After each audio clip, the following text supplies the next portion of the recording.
This news update is brought to you by Grab somebody and tell them hello. Your happiness will be connect to flow.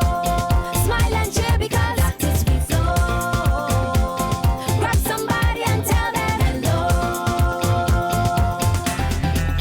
With your hands in the air, hands in the air, hands in the air, hands in the air. This is how we flow, yeah. Grab somebody and tell them this is how we flow.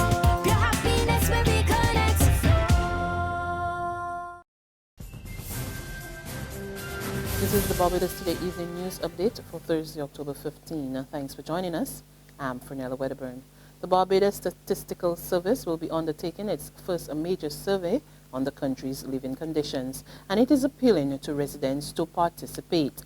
Acting Deputy Director of the BSS, Trevor David, made the plea at a press conference today as part of celebrations to mark Statistics Week.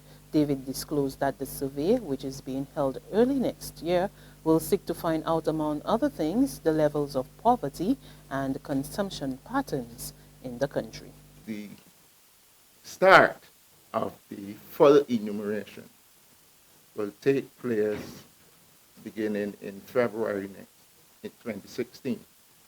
We are, as I said earlier, we're currently doing some field testing on the questionnaire. And after that, after we've concluded that field testing, then we have to train and select the persons who will go house to house to conduct the interviews with householders. Now, we ask that householders, respondents, give us their full cooperation. The police are reporting significant progress in the murder of Brinsley Ward. Police Public Relations Officer, Acting Assistant Superintendent of Police, David Welch, says a number of people are currently being questioned.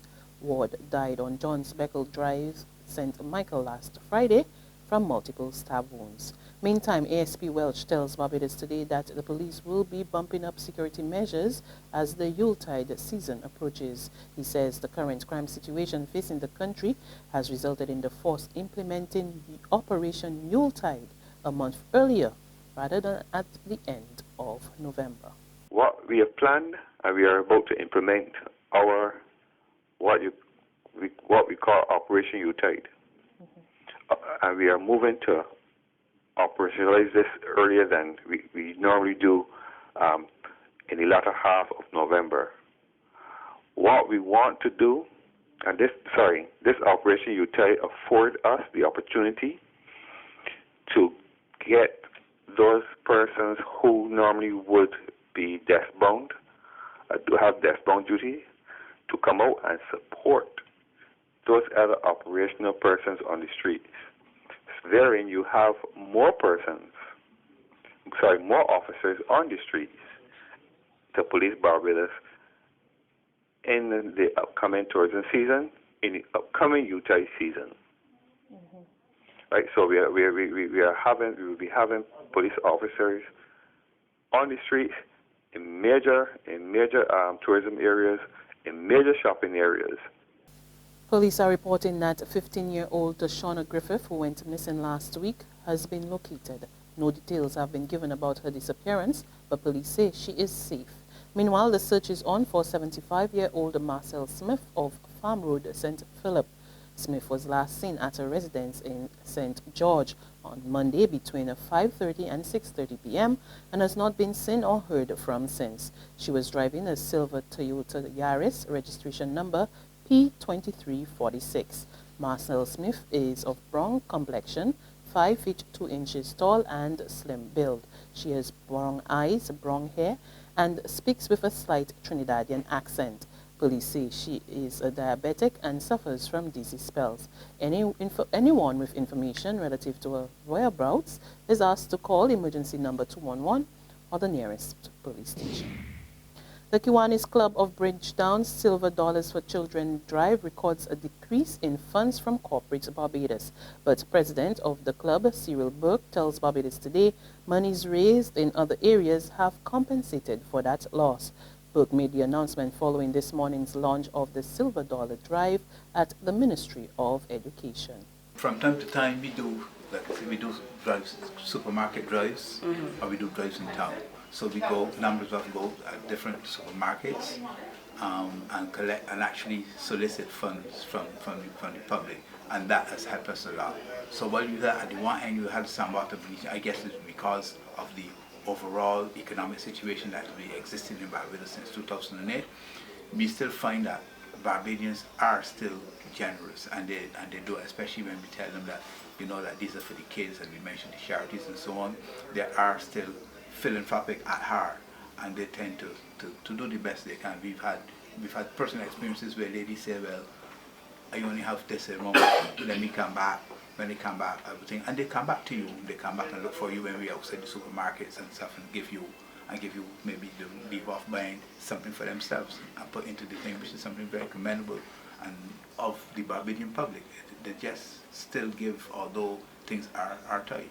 The Silver Dollar Drive will be held on October 31st in Heroes Square and Independence Square, the city, where Barbadians are being asked to donate their dollars.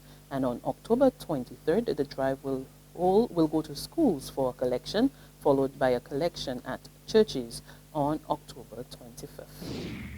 In sports, West Indies trailed Sri Lanka by 418 runs on the second day of the first test in Galle. Sri Lanka ended the innings on 484 all out earlier today. At the start of the Windies first innings that is, Rangana Hiraf removed openers Craig Brathwaite and Shea Hope cheaply to leave the Caribbean side struggling at 66 for 2 at stumps. Darren Bravo and Manuel Samuels now carry the Windies' hope of making it a match. At the end of the day's play, Bravo was unbeaten on 15, while Samuels was at 7. There's regional and international news after this short break. Secure your future, be financially strong. Since 1983, we have been there for you. A smart range of products, great tax benefits. We're the solution to your hopes and your dreams. The Barbados Workers Union Cooperative Credit Union. The Barbados Workers Union Cooperative Credit Union. Humble beginnings to smart loans, smart savings. Save smart and borrow smarter, that's the move for me. Stability, prosperity, we're the solution to your hopes and your dreams. The Barbados Workers Union Cooperative Credit Union. The Barbados Workers Union Cooperative Credit Union. In news from the region, one non-governmental organization in Guyana is welcoming the recent conviction of a businessman accused of molesting a 7-year-old boy. And it says such convictions are too slow in coming. More in this report from Capital News in Georgetown. The recent conviction of businessman Kevin Jordan for sexually assaulting a 7-year-old boy is a victory according to child advocacy group Child Link. Beverly Bunbury, parent skills educator, said the group over the years has been advocating for prosecution of perpetrators, but they have been slow. Most of the times we find that my uncle, cousin, daddy, neighbor, whoever the person may be, violates our children, sexually abuses them. Not only girls, but other boys. And in this case, we have boys. So definitely this was a big plus for us. It's kind of like a victory, but victory that came late. She explained that given the length of time it takes for cases to get started, the victims are usually frustrated. It gives them a kind of, I would say, a pressure, or it's like something was lifted off of it. One of the things in the counseling process, when you counsel parents and you counsel children, is that once that you hear from the child, I want this person to go to jail for what they have done for me. Parents would say the same thing. Parents will have parents who want to kill the perpetrator. But because that parent was coming to counseling, we were able to listen, to let the law, help them, and to let the law win that victory for them. But many often we're not seeing that. And so that was a plus. It's a yay, but we need more.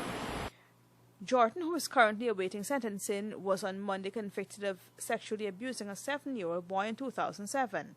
During that period, Jordan was accused of abusing several boys attending a school in the Charleston community. And finally, U.S. and Scottish officials say 2 Libyans have been identified as suspects in the bombing of a Pan Am Flight 103 over Lockerbie, Scotland, nearly 27 years ago. And the 2 countries have asked for Libya's help to interview them. All 259 people on the New York-bound flight, as well as 11 people on the ground, were killed when it crashed 38 minutes after takeoff from London. British and U.S. investigators found fragments of a circuit board and the timer and ruled that the explosion was caused by a bomb. And that's news and sports, but there is more on our website at www.barbadostoday.bb. You can also subscribe to our e-paper, our email updates, and like us on Facebook. We're also on Izumi Media and bus terminals or screenplay at supermarkets and gas stations near you, as well as Channel 101 on 4TV and Mix 96.9 FM, where you can get all the latest news and sports. I'm Fernella Wedderburn. Do have a good evening.